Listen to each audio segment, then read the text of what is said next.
Yes, about 250 people greeted the president here today. He talked for about an hour, touching on familiar topics: the wall, the pandemic, his opponents. But he especially targeted local Democratic leaders who he said did not do enough to stop the destructive riots earlier this summer.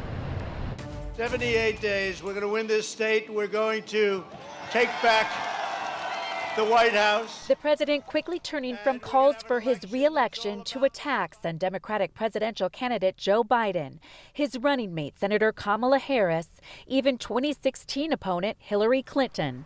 But then he targeted Democratic leaders at the local level. In Minneapolis, 700 buildings were burned, damaged, or destroyed, costing more than $1 billion. I just left. Incredible people.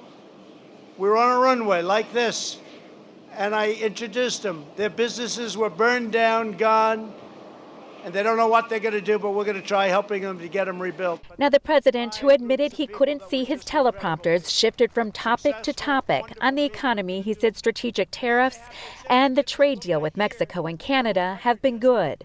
On the pandemic, he said we've had enough ventilators for those who've needed them.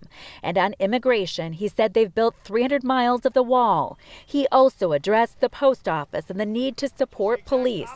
And while the president didn't pull punches, neither did the Democrats. In a statement, Governor Tim Walz said today, when President Trump lands in Mankato today, two things will be top of mind for Minnesotans: his inability to confront the health and economic impacts of COVID-19 and the divisive rhetoric that has defined his presidency.